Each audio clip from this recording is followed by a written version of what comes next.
Le Lirez-vous participe aux Nuits de la lecture 2026, 10e édition consacrée au thème Ville et campagne. Voici une lecture des textes sélectionnés par le Centre national du livre.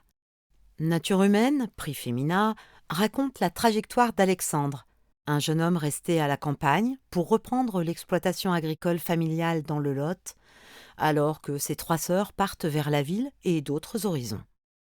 Ses sœurs incarnent l'aspiration à la vie urbaine, quittant la ferme familiale pour suivre leur propre voie, alors qu'Alexandre fait le choix difficile de rester, le sacrifier, attaché à la terre et à la continuité du monde rural. Ces départs symbolisent l'attraction des villes et le sentiment d'isolement croissant de la campagne, désertée, qui doit se réinventer ou mourir.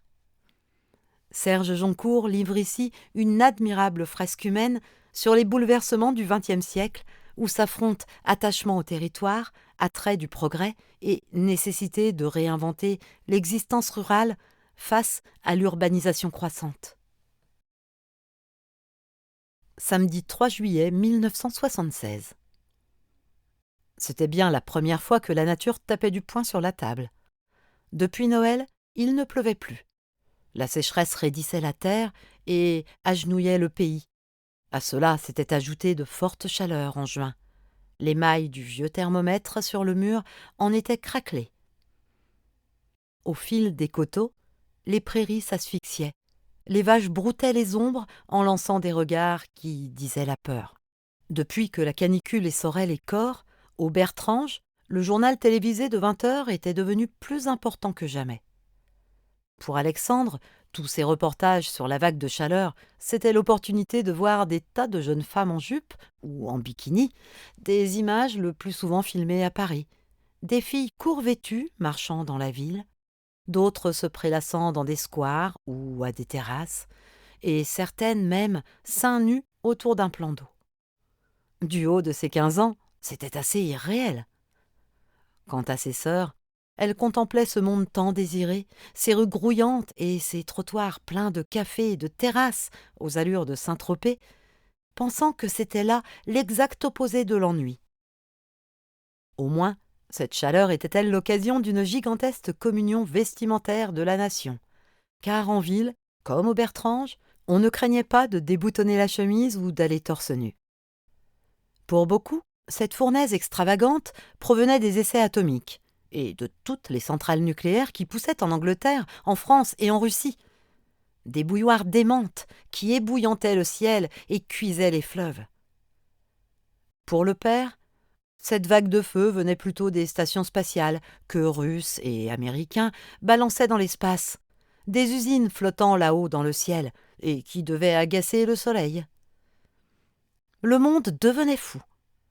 La mère ne jurait que par le commandant Cousteau, en vieux Père Noël grincheux, celui-ci accusait le progrès et les pollutions industrielles.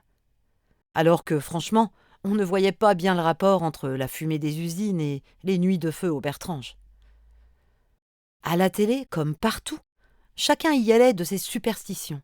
Et la seule réponse concrète qui s'offrait à cette canicule, c'était les montagnes de ventilateurs Calor à l'entrée du Mammouth, avec en prime le tang et les glaces Kimpus, signe que ce monde était tout de même porteur d'espoir. Sans vouloir jouer les ancêtres, les grands-parents rappelaient que lors de la sécheresse de 1921, les paysans de la vallée avaient fait dire une messe. À l'époque, tous avaient cuit au fil d'un office de 2 heures célébré sous le soleil en plein champ. N'empêche que, 3 jours après, la pluie était de retour. Dieu avait redonné vie aux terres craquelées.